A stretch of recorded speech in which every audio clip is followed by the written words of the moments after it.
Maayong adlaw. Pasensya na po. Marami pong nagpaabot sa atin. Bakit po daw si Indy Ferris nagpaabot? Ang Black Nazareno ay hindi daw maganda ang ginawa ng mga tao. Kasi daw, basta ito lang po ang maipaabot ko sa inyo.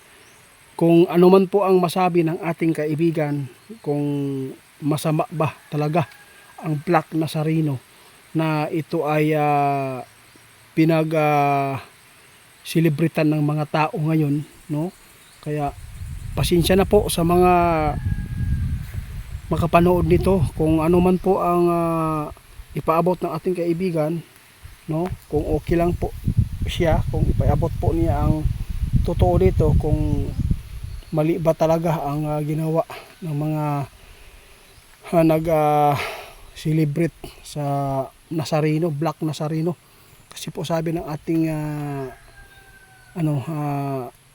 nag-request nito, itiit, pwede po bang malaman kasi si Indy Ferris pumalag sa ginawang ng Black Nazareno, no? Grabe daw.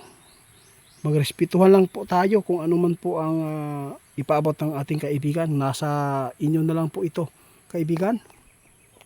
Mayroon pong nagpaabot sa atin. Hindi ko ito sanang tugunan kasi alam po natin na maraming mga simbahan ay kanya-kanya po ang mga doktrina. Nais ko lang tugunan, napakarami po ang nag-chat. Totoo po ba na kasi si Indy Ferris nagpaabot, hindi daw maganda ang mga rebulto at yung Black Nazareno, no, na pinag-anuhan ng mga tao ngayon, pinagkaguguluhan po, no? Ang halos na lang ang iba ay humalik na nga. Dahil sa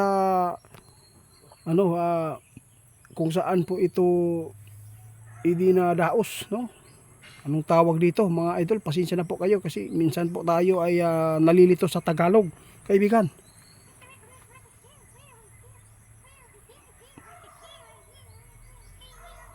Guys, sabi ng ating kaibigan itiit, maghingi ka na lang ng tawad sa nag-request. Bakit po?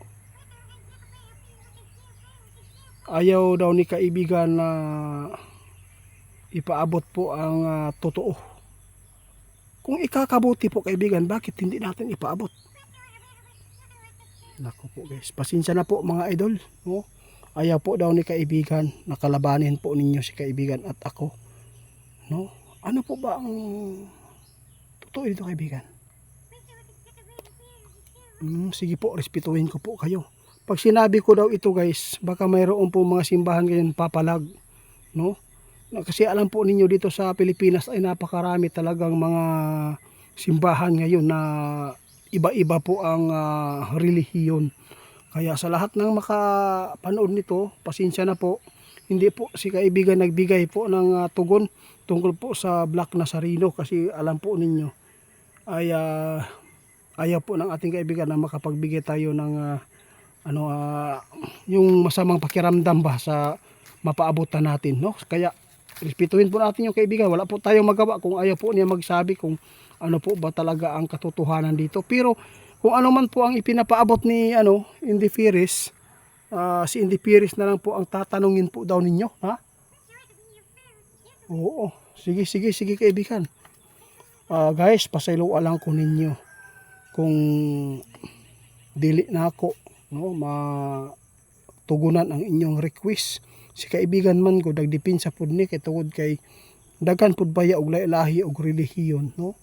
Kung unsa man ang gikuanan anang Black Nazareno, no, kung unsa man ang giingon sa pastor na Indy Ferris, kung unsa man na sila ang mga kung maot man na o kung tinuod man na, kung ikaayo, kamo na lang mangutana ni kamo na lang mangutana kay Indy Ferris kay lisod pud kaayo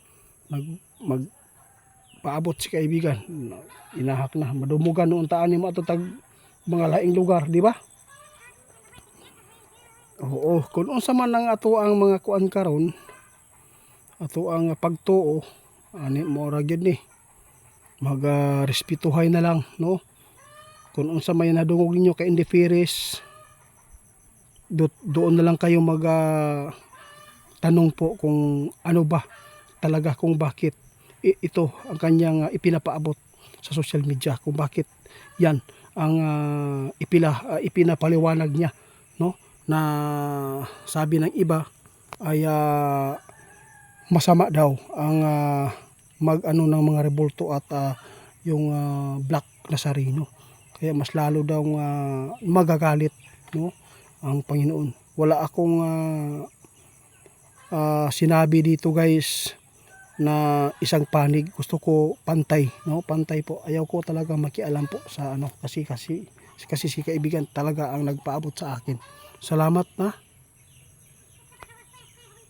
Sige guys, nara sa inyo. Tiklo pa ang mga no, ang Biblia. Kamo na lang daw magtanaw sa Biblia kay nakasulat man diha ang tanan kung unsa ang maayo nga sundon. Kung unsa ikaayo mo na sundon, kana lang pasaylo lang ko ninyo kay dili clear ni akong pagpaabot kay delikado kay ilisod kayo maki ano ta na pala tayo maligsan diri pagkahuman para katulad na nag-request ako yung mga nag-request sa akin, pwede po kayong magbasa ng Biblia, no? Kung sino man po yung makakilala po yung pastor o pare, doon po kayo magtatanong para masagot po ang inyong ano, kasi si Indy Ferris isang pastor din yan, baka may kaalaman din po siya.